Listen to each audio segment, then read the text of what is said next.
Alright, so yeah, this project is about space vectors and simulating them in MATLAB, all that jazz. But I always do them in Desmos first, just to show me. And I didn't know if I could do it in Desmos because, you know, Desmos, it's not like a vector simulator. It's a graph simulator. Tomato, tomato. Anyhow, get out of here. Get.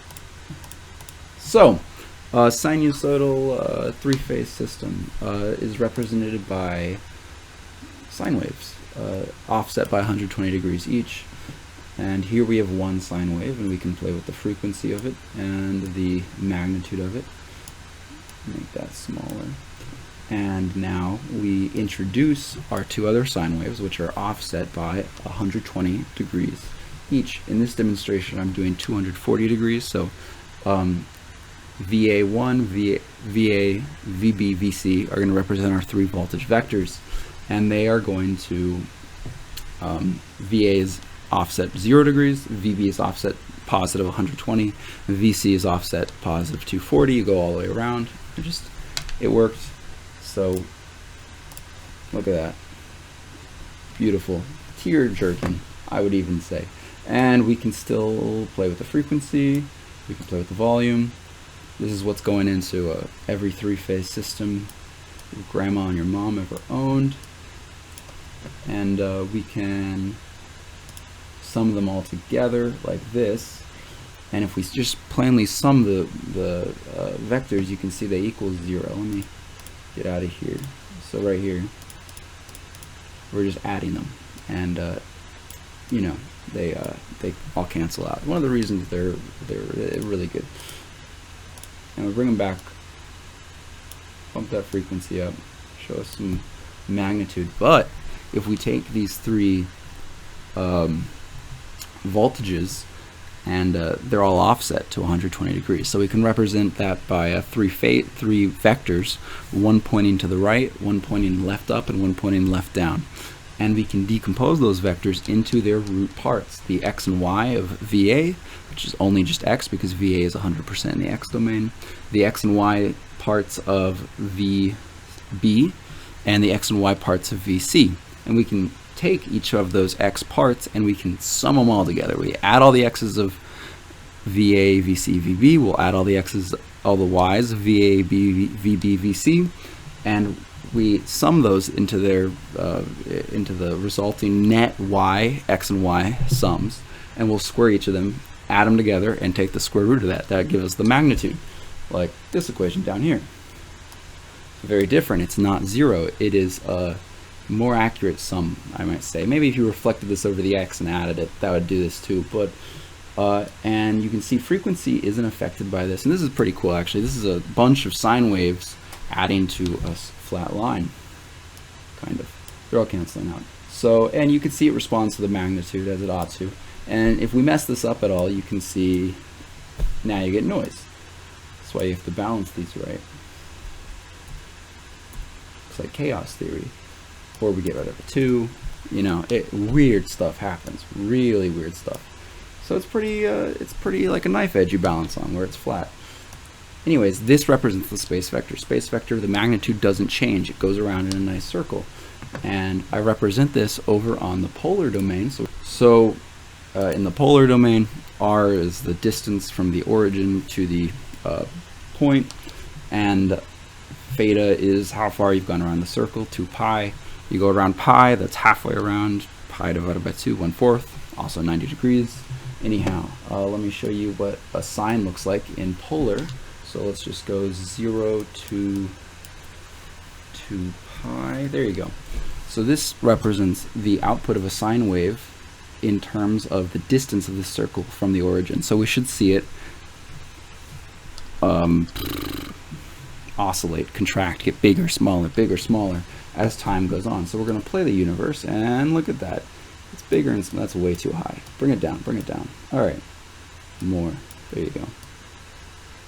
There you go. So that circle radius is the output of a sine wave. Sine waves pass through 0, 0, 0, 0. Right? Very cool. Now, I want to constrict this sine wave because it's offset from all the others. So let me show you. So we get 2 pi, 0, I actually didn't show this in the previous video, so, but it is helpful. And this is our bounds right here. Come on. Here you are. So let's turn on VB. Now VB is 120 degrees off from VA, so they don't pulse at the same rhythm, right? And you see that like this. VC fills in the gap. Now it's all evenly, like back here. So now, as you play time, and see this represents a three-phase system on the polar domain. Constantly pushing, right? It's like push, push, push, push. So we're gonna constrict these to a more graphical representation. So now the A vector, the A voltage, is constricted just to the X line, just to 0 degrees, right? And we constrict the B voltage to the 120 degrees positive line right here, and C to 240 out here. You see that? If you went around 120 twice, you'd end up at C down here. And now this is actually kind of like what's going on in a space vector system, right? It's this push and pull, this rotating triangle, it spins around, and the space vector is the average of these two. So let me jump down here and show you the sum of the X and the Y. That's inverted, the Y and the X, my bad. And these represent the, if you were to break these three dots down into their pure X and Y components, sum those components, you'd result in this X and this Y. So now we can play time, and you see it's, yeah, it looks right. Like you'd think, yeah, that, you know, it's not like way off to the side or something. So this is the Y up here, this is the X out here. And that bumps with A, these two bump with these two. Now we can sum the X and the Y, square each of them, add them together, take the square root, and find the magnitude of that space vector. So this is actually really cool. First time I tried to do this, didn't quite work. Gave me some trouble. You see, it bounces, it teleports. It only does 180 degrees. Then I initiated Big Brain and figured out a way to solve that. So I just put in two, one's offset by 180 degrees, and you get your space vector. Let me turn these off, play the universe, there you go. So right here, look at that. That represents the sum of VA, VB, and VC. And it goes around, doesn't change in magnitude, it's very nifty, very cool, you know. And you can change the frequency, make it go really fast, reverses time, and it spins around like that. Now to do this, in the bounds, I had to play with it a little bit. I took the arctan of the space vector, essentially. I took the arctan of y over x, and we have y and x, and that gives us the angle of the space tangent. And you see that, right? No, that's the wrong one. Where's my tan? There you are. So the tan is going to pulse in and out as the phase angle moves from 0 to 2 pi and back again. So it goes in and out and in and out. And we can put that into the bounds of the space vector. So down here, we notice there's an arctan. Essentially, it's copy and pasted from here. So I took this equation, which is the, y up here and the x down here. Here's the sine component of VC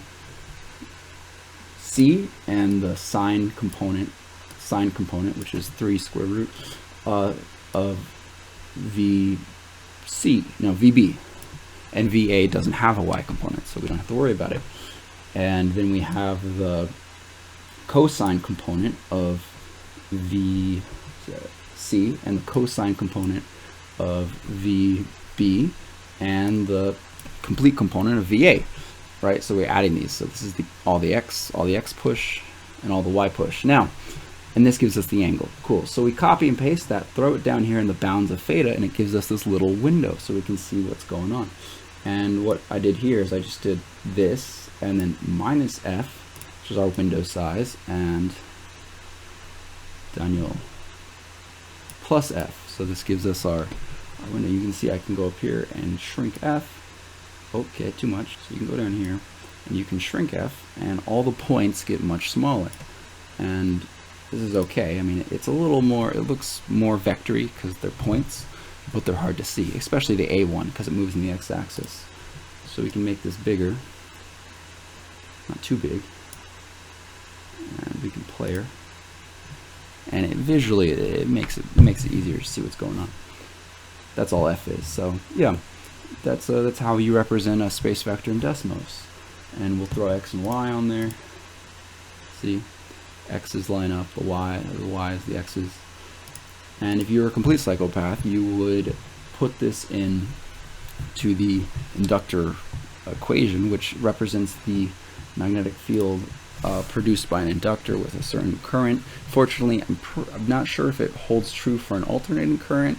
Kind of feel like it doesn't, but we're going to pretend it does, see what happens. You could plug this into that equation, which is the current through the inductor times the amount of turns of the inductor times the magnetic permeability of the material you wound your inductor around divided by the current.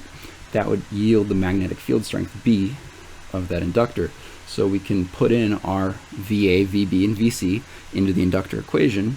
We don't have I, but we have V. V is I. You use R as a gateway, so V divided by R gives us that. So you're left with the amount of turns times VA, for example, divided by R, the resistance of your inductor, times the magnetic permeability of the material you're using. I think I used iron for this example, divided by the length of the inductor. So we come down here and we'll turn on these two, and I binded them at 90 degrees to the space vector. So you can see our two magnetic, our north and south right here, or vice versa, is at 90 degrees to our space vector. And I'll player, you can see they go around like that. And you can come down here and you can tweak the amount of turns, and you see the turns go down, the fields get weaker, the distance, the thickness of that inductor. This is really the deciding characteristic. And R, R goes down, more current, so more I. And the magnetic permeability, I think this is iron, but I might be wrong. Nifty. We can play that. Everything going. Looks like a solar system, doesn't it? Oh yeah, and I still have V on here, so we can make it small. Oh, look how tiny it is. You can make it big. And change the F sizes. It's like something from Halo. Anyhow, I hope this was helpful. I've looked on YouTube for examples of space vector equations and found nothing. So, I mean, you find like really simple basic stuff, but nothing that gets you from VA, VB, VC to the vector decomposition and all that jazz. But it wasn't even complicated, so it's a good thing I went ahead and figured it out.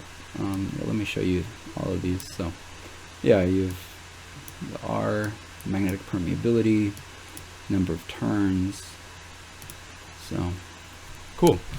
Hope this was interesting. Hope you guys liked that. If I help one person, you're justified. Okay, it's almost Friday, so good luck out there. God, hope this audio worked out. Goodbye.